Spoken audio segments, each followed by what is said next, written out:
Selamat datang kembali di channel Makna di Balik Luka, tempat di mana kita bisa saling mendengar tanpa harus dihakimi. Hari ini, aku ingin cerita tentang sesuatu yang mungkin juga kamu rasakan. Dan di video ini, kita akan bicara tentang rasa, luka, dan cara bertahan. Kita hidup di dunia yang menuntut keteraturan, duduk rapi, dengarkan instruksi, kerjakan tugas tepat waktu, dan jangan banyak gerak. Tapi bagaimana jika ada seseorang yang dari kecil selalu merasa berbeda? Susah duduk diam, pikirannya tidak tenang, tugas sekolah sering lupa dikerjakan, dan saat bicara, selalu ada kata-kata yang terucap tanpa sempat dipikir panjang. Itu bukan karena mereka malas, bukan juga karena mereka nakal. Bisa saja mereka sedang hidup dengan sesuatu yang bernama ADHD. ADHD adalah kondisi neurologis yang memengaruhi cara otak mengatur perhatian, energi, dan impuls.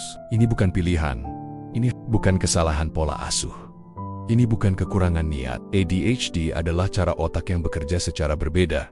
Bagi anak-anak, ADHD bisa terasa seperti mimpi buruk. Mereka dimarahi karena sulit fokus di kelas, disebut pemalas, dijuluki pembangkang karena selalu gelisah. Padahal, yang mereka butuhkan adalah pemahaman, bukan penghakiman. Saat mereka tumbuh dewasa, tantangannya bisa berubah bentuk, kehilangan pekerjaan karena tak bisa mengatur waktu, gagal mempertahankan hubungan karena impulsif, atau bahkan kehilangan kepercayaan diri karena merasa selalu tidak cukup baik. Banyak orang dewasa baru menyadari mereka memiliki ADHD setelah dewasa dan bertanya-tanya, apa yang salah denganku? Tapi kabar baiknya, ADHD bukan akhir. Dengan diagnosis yang tepat, dukungan lingkungan, dan strategi yang sesuai, hidup bisa dijalani dengan lebih terarah dan penuh harapan. Beberapa orang terbantu dengan terapi perilaku, lainnya dengan pengobatan, dan banyak juga yang menemukan kekuatannya melalui struktur hidup yang disiplin, olahraga rutin, pola tidur teratur, dan lingkungan yang menerima. Perlu dipahami bahwa ADHD tidak hanya membawa tantangan,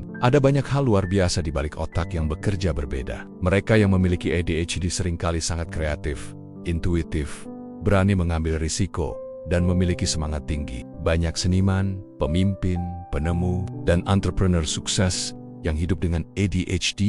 Mereka tidak rusak, mereka hanya berbeda, tapi perbedaan itu hanya akan menjadi kekuatan jika kita berhenti menghakimi dan mulai mendengarkan. Jadi, jika kamu mengenal seseorang yang punya ADHD, atau kamu sendiri yang sedang berjuang dengan itu, ingatlah, kamu tidak sendirian, kamu tidak kurang. Otakmu hanya punya irama sendiri, dan itu tidak apa-apa. ADHD bukanlah akhir cerita. Ini hanyalah babak pembuka dari perjalanan untuk memahami diri sendiri dan membuktikan bahwa menjadi berbeda bukanlah kelemahan. Terima kasih sudah mendengarkan sampai akhir. Semoga kata-kata ini dapat membantumu. Dan sampai jumpa di video selanjutnya.